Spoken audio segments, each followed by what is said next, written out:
The Crucible of Defiance. The obsidian ships hung like funeral shrouds against the star-speckled backdrop of Earth's orbit. Their angular, razor-sharp silhouettes cut through the darkness with a precision that spoke of millennia of technological refinement. Each vessel was a testament to the Galactic Empire's unassailable might, a civilization that had consumed countless worlds, reduced rebellions to ash, and turned resistance into a forgotten concept.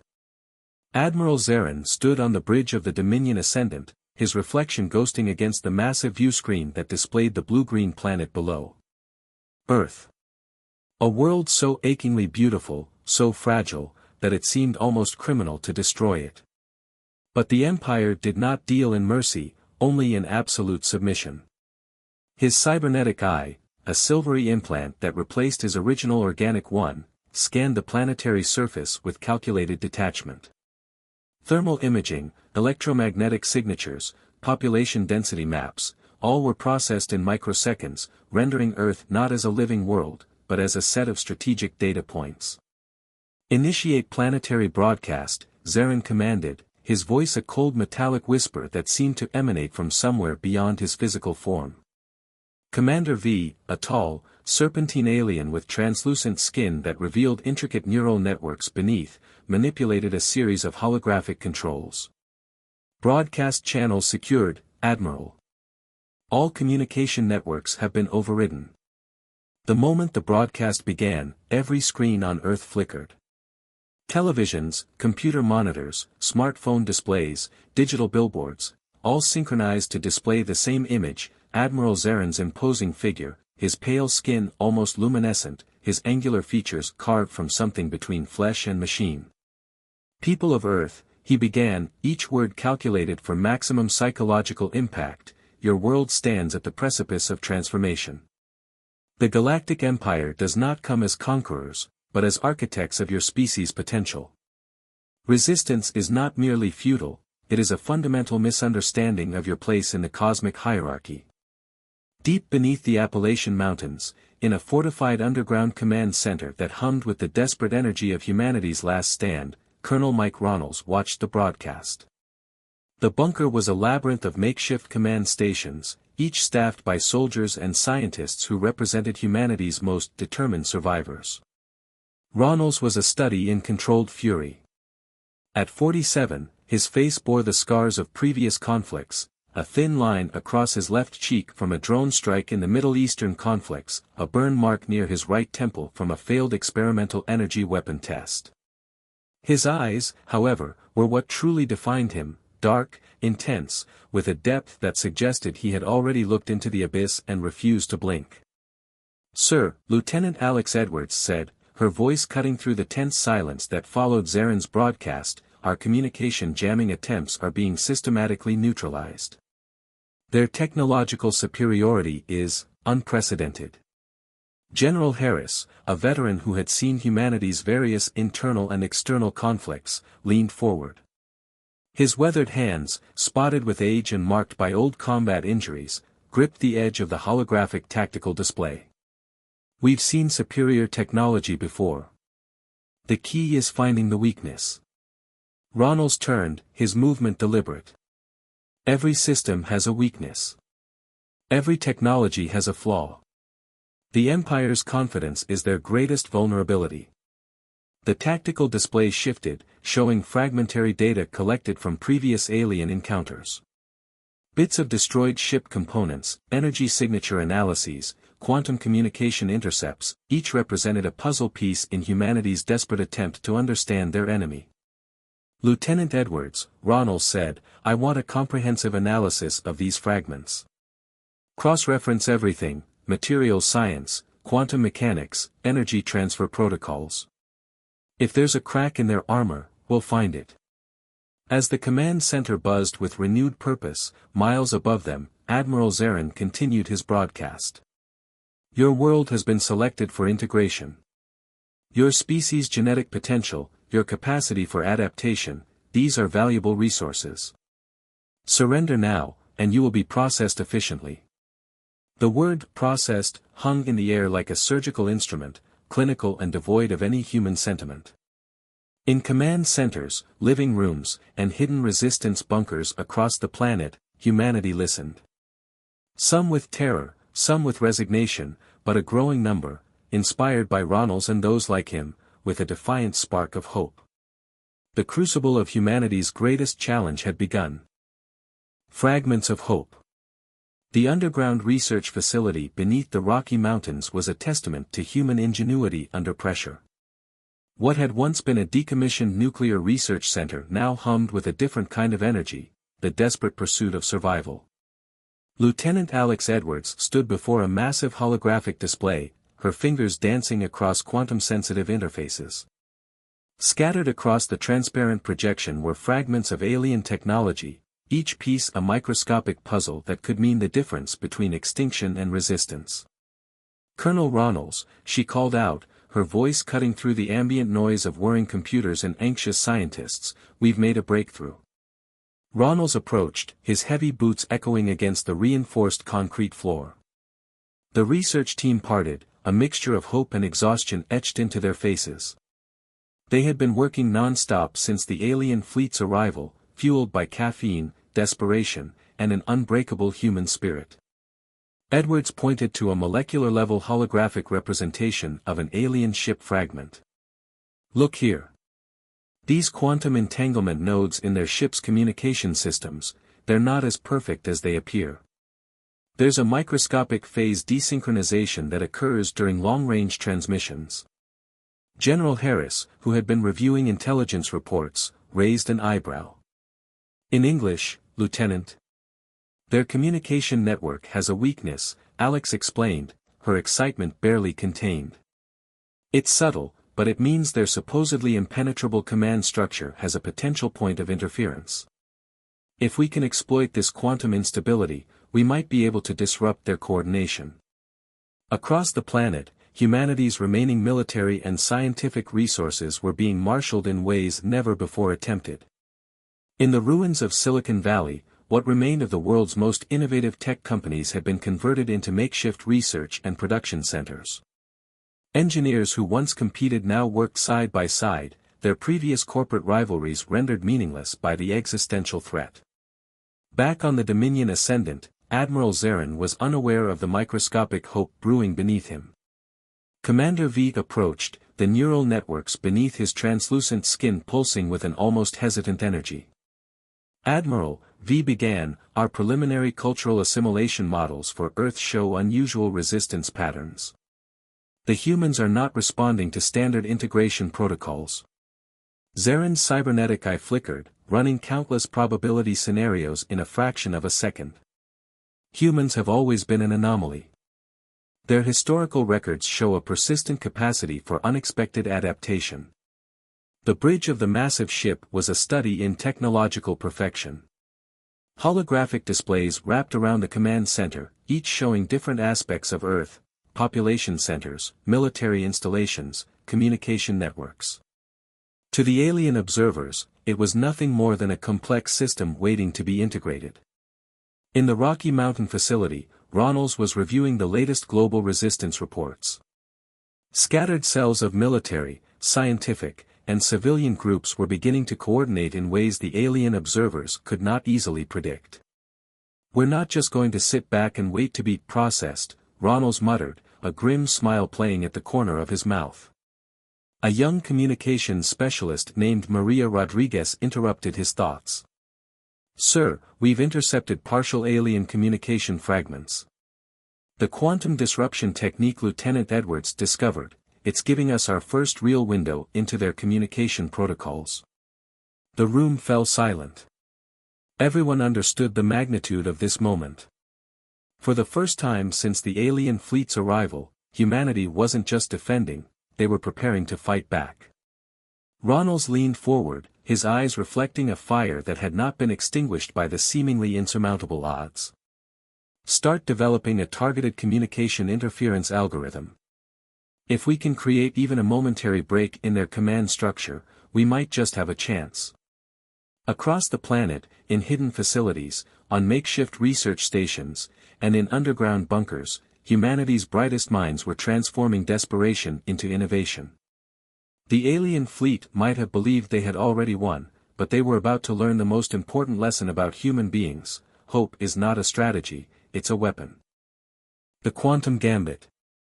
The first successful quantum disruption occurred precisely 72 hours after Lieutenant Alex Edwards discovered the microscopic flaw in the alien communication network. It was less an attack and more a surgical precision strike against the most complex technological system humanity had ever encountered. Deep within the repurposed CERN facility in Switzerland, a team of international quantum physicists had been working on what seemed impossible.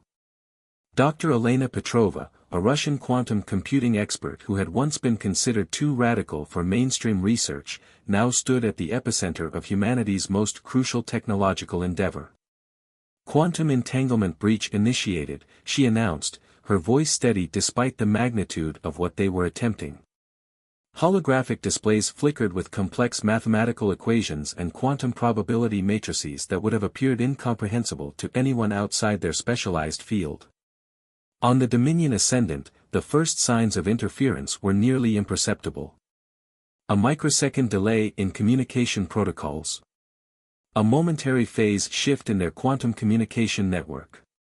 Commander V was the first to notice.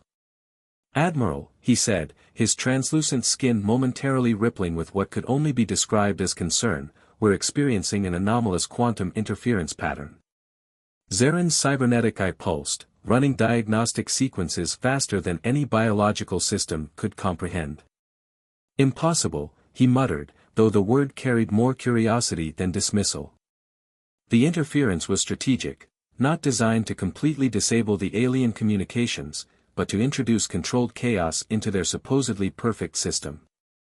It was a digital version of throwing a wrench into a finely tuned machine.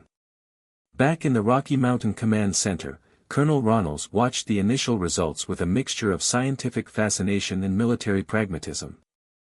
Lieutenant Edwards stood beside him, her fingers dancing across holographic interfaces that tracked the quantum disruption in real time. "We're not destroying their system," she explained, "we're creating uncertainty. Every quantum communication now has a margin of error that didn't exist before." General Harris, who had been skeptical of the scientific approach, leaned in. "And in practical terms? Their perfect coordination is now imperfect," Alex responded. "Imagine an army where every order has a 3% chance of being misinterpreted or delayed. In a complex military operation, that's catastrophic." The alien response was not long in coming. The Dominion Ascendant's weapons systems began a systematic scanning of Earth's surface, searching for the source of the quantum interference. Massive energy weapons charged, their blue-white light casting ominous shadows across the planetary landscape. But humanity was prepared. The quantum disruption was not just a technological trick, it was a carefully orchestrated misdirection. While the alien fleet's attention was focused on tracking the quantum interference, a series of coordinated actions were being implemented across the planet.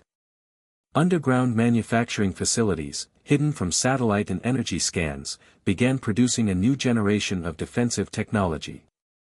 In the ruins of what was once Cape Canaveral, a team of engineers had been working on something that defied conventional military logic. What appeared to be a collection of seemingly unrelated technological components was, in fact, the beginning of humanity's most audacious defensive strategy. Dr. Marcus Chen, a former NASA propulsion engineer, oversaw the final assembly. "It's not a weapon," he explained to the team around him. "It's a system. A living, adaptive defensive network." The components looked almost organic, a blend of advanced materials science, quantum computing, and biological mimicry. They were designing a defense system that could learn, adapt, and respond faster than any centralized command could predict. On the Dominion Ascendant, Admiral Zarin realized something fundamental was changing. The humans were not just resisting, they were evolving their resistance in real time. "Fascinating," he muttered, his voice a blend of mechanical precision and something almost resembling respect. Humanity's first true counterattack was not about destruction.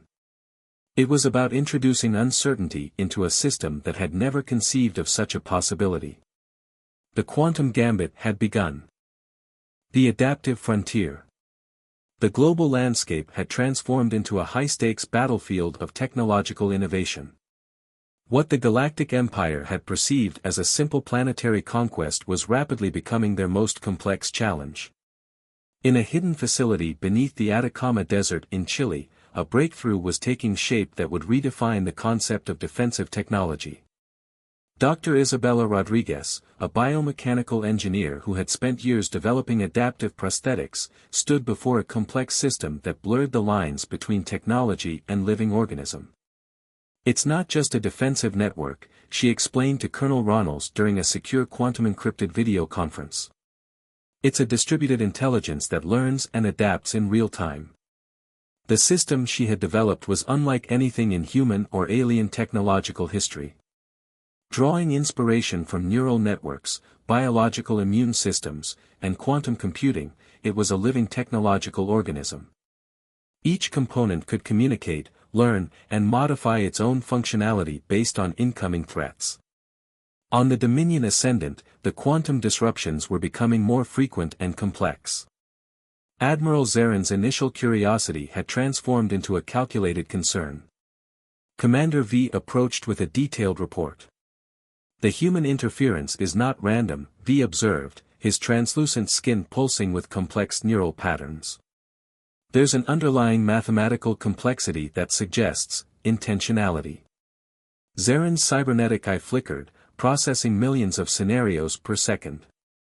"They are evolving their resistance faster than our predictive models anticipated." Across the planet, humanity's resistance had transformed.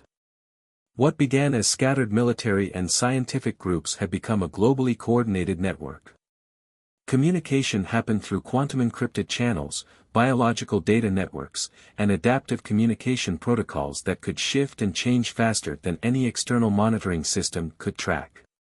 Lieutenant Alex Edwards had become a key architect of this new defensive strategy. Working with Dr. Rodriguez's adaptive network and the quantum disruption team, she was creating something unprecedented, a planetary defense system that was more organic than mechanical. "We're not just defending," she explained during a strategy meeting. "We're creating a living, breathing technological ecosystem that can respond to threats in ways the aliens can't predict." The first major test came unexpectedly. A squadron of alien reconnaissance drones attempted to penetrate Earth's atmospheric defenses. What would have previously been a devastating incursion became a complex dance of technological adaptation. The adaptive network didn't just defend, it learned. Each drone's approach was analyzed, its technological signature dissected, and new defensive protocols were generated in microseconds. Entire sections of the defensive network could reconfigure themselves, creating interference patterns and technological mirages that confused and misdirected the alien technology. In the Rocky Mountain Command Center, the holographic displays showed something remarkable. Where previous encounters would have resulted in massive destruction, the alien drones were being systematically neutralized without traditional weapons. General Harris, watching the display, couldn't help but marvel.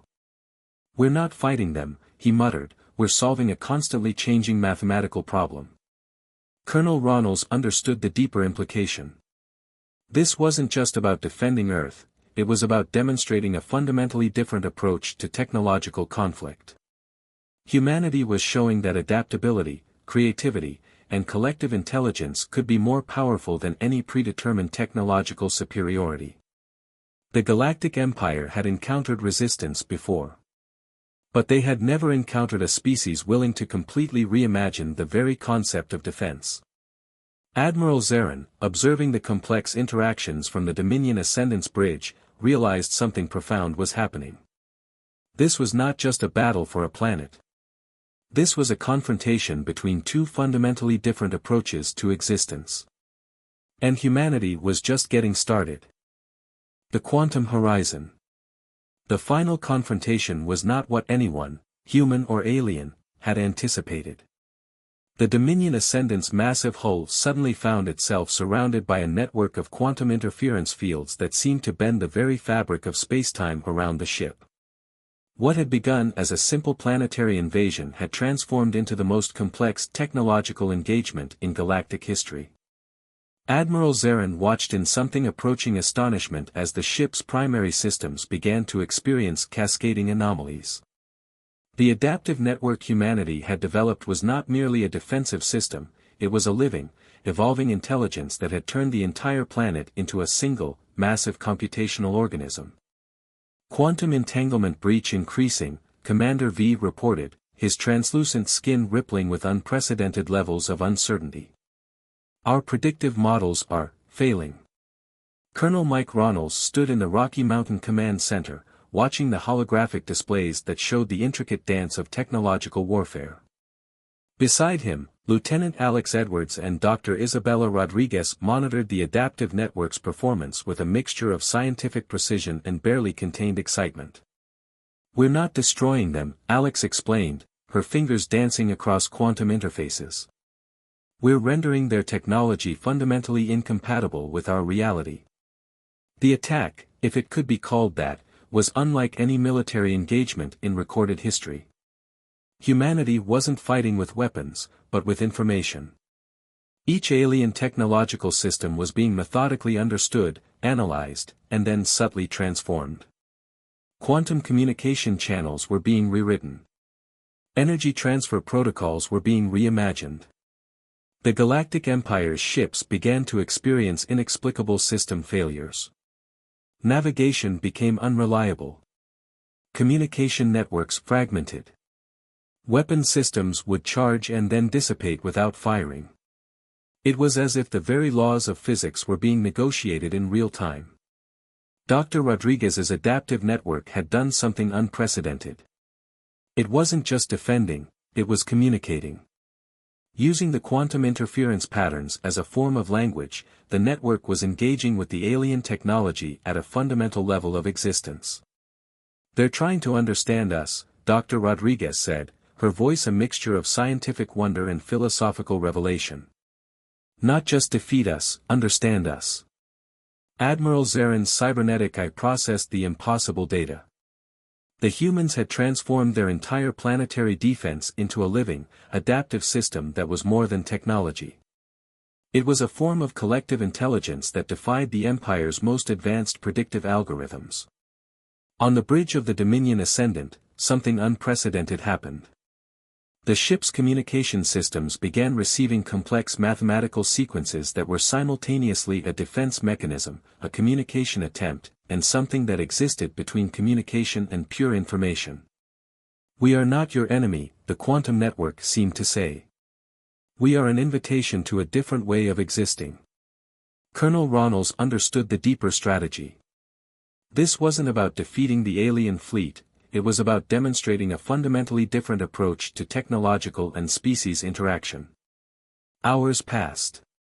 The alien fleet remained in orbit, their systems gradually being transformed by the planetary adaptive network. Not destroyed. Not conquered. Transformed. As the final quantum sequences resolved, Admiral Zarin made a decision that would be recorded in the Galactic Empire's history as the most unprecedented moment of first contact. They would negotiate. Not surrender. Not conquest. Communication. Humanity had not just defended itself. It had redefined the very concept of interstellar engagement. The quantum horizon stretched before them, a new possibility of existence.